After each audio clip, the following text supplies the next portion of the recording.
Mapagpalang araw po sa ating lahat mga kasipag. Ngayong araw po ay gagawa tayo ng video. Magla-lettering tayo mga kasipag gamit airbrush.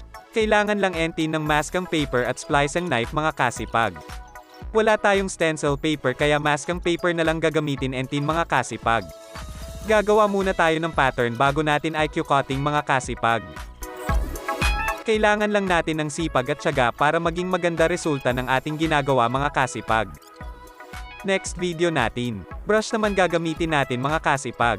Marami na din AQNG na gawa gamit ang brush dilang na videohan. Salamat sa social media ng Pinterest gumawa ng video mga kasipag.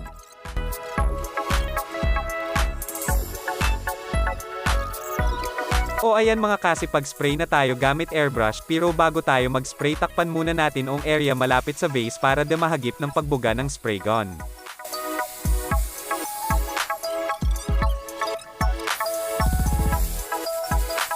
Sa unang apply po ng pintura nipisan lang po natin mga 10 to 15 minutes toyo na po yan. Pwede na po natin applyan ng second coat dip, hindi na po sa inyo kung ilang coating, basta di na makita yung base okay na po on. May interval po tayong 10 to 15 minutes para siguradong toyo na bago mag-apply ng panibago.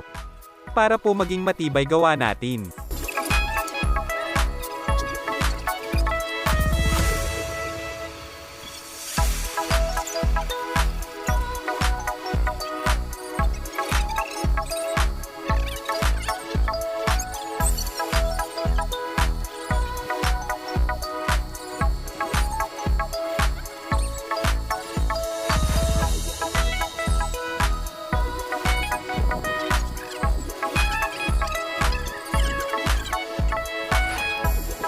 Fast forward na natin mga kasipag, last coating na po yan mga kasipag. Backlast time na mga kasipag. Pero bago natin tanggalin ang masking paper mga kasipag, siguraduhin natin na toyo na ang pintura. 20 minutes interval okay na po yan.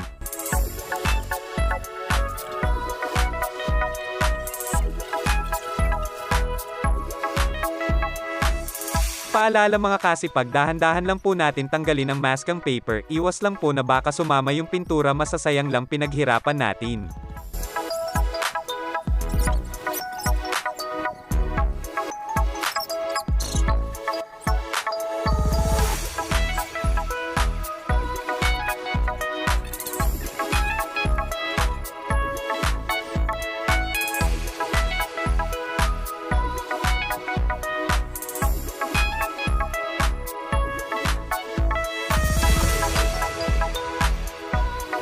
Thank you for watching. God bless all.